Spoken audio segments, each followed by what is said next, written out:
Right. Hello everyone. Since last few days we are discussing the software process models. In today's lecture we are going to discuss the next software development process model, that is the spiral model. From last few days we are discussing this software process model. So we know that to develop any kind of software we will need some model, or we need to go through some processes or some stages so that we can develop one software product.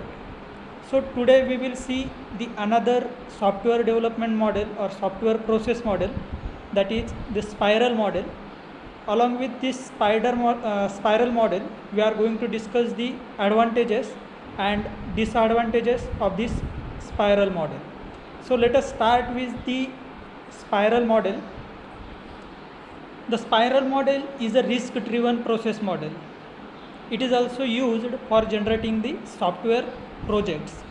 Every model that is used for the software development process, it is used to get the appropriate product or the appropriate project so that the requirement of customers can be achieved.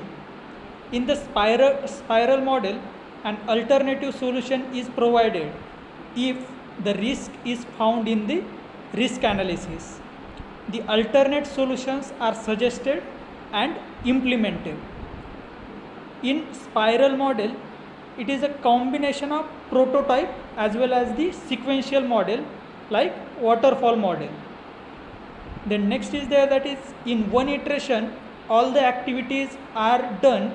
For large projects the output is small. Means whenever we are going to use the spiral model, it is used in the large projects, but the output that we are getting from this spiral model, that is small one. Then next, we all know that a software process is a collection of various activities. If you observe the diagram or the figure shown in the slide, that it represents the spiral model, and if we observe it, we have divided the process into the 5 stages, that is communication, planning, modeling, construction and deployment. And if you observe the figure very carefully, you can note that, or you can understand that the phase or the process of this process start with the communication. If you observe that the process of this activities of software development process is starting with the communication. Then from communication, after communication we are going to plan it, then we are going to model it, then we are going to construct. Construction means nothing but code generation, and then deployment. But after this deployment, if you observe, the process is going to be occur again and again.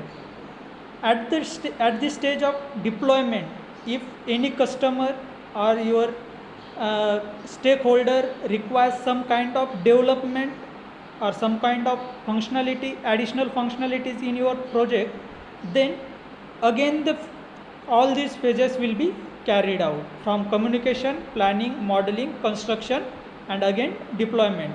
And this recursive, or this what we can call it, this process is going to be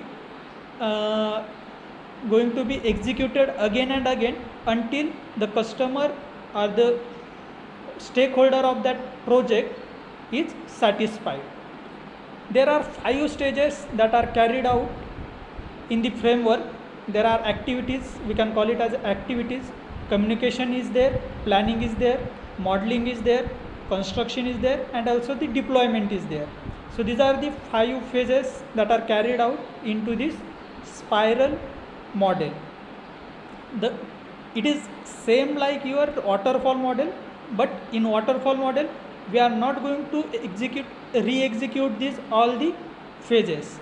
In spiral model, what we can do, we can again go through the same framework activities. So let us discuss all these 5 activities one by one. The first is there, that is communication. In the previous lectures we have discussed this part, that is communication. Communication is nothing but every software development is going to start with this communication phase, and in this communication phase the software developer is going to communicate with the customer so that he can get the requirements from the customer and work on the product. So the software development starts with the communication phase only, and it is communication between the customer and developer. Then next is there, that is planning. In planning phase we are getting the requirements from the customer. According to that requirements we are going to make a complete estimation, scheduling of project development and the tracking of development. These tasks are going to be executed in the second phase of your spiral model, spiral process model, that is planning phase. Then third is there, that is modeling. What we are going to do in the modeling phase, 2 important tasks are going to be done in the modeling phase. That is nothing but to draw or to write the algorithm and draw the flow chart. The modeling consists of complete requirement analysis and design of the project with the help of algorithm and flow chart. We all know that what is algorithm and what is flow chart. Algorithm is nothing but a step-by-step solution of our problem that we have received from our stakeholder, that is customer, and flow chart is nothing but it is the pictorial representation of our algorithm, that is step-by-step solution of our problem. So we are going to go through these 2 tasks, drawing the flow charts and writing the algorithm. So these tasks are carried out in the modeling phase. These algorithms and flow charts somewhat used in the earlier stages of your programming. Now we can also use the tools like UML to work on this modeling phase. Then next stage is there, that is construction. The construction consists of a code generation and the testing part. Means the actual coding of your project or of your software will be implemented in this construction phase. This phase can also be known as an implementation phase. 2 tasks are important in construction phase. The first is code generation, and after this code generation is a testing part. Once we have generated the code, that code need to be tested. So the testing part is also there. In coding part we are going to implement the design details that we have received from the previous phase. Using that design details, the appropriate programming language that we are going to use, and using the appropriate programming language we are going to implement the coding part of our software. Then second task that is implemented in the construction phase is testing. Testing is to check whether the flow of coding is correct or not. This is also known as your unit testing. The unit testing, in testing we are going to check whether our flow of coding is going on the right path or not. If something problem is there, we can correct it at the construction level only. Then testing also check the program that provides the correct, checks the input that program provides the desired output. Means whether the program is providing the desired output according to the customer's expectation, that is also going to be checked into this construction phase testing part. Then last one is there, that is deployment phase. In deployment phase what we are going to do, the project or the software that we have built, that is going to be deployed to the customer. This is the main task of our deployment phase. means we just have to install that software on the customer's system or in the customer's environment. The deployment consists of delivering the product to the customer, and one more task that is executed in the deployment phase is to take the feedback from the customer.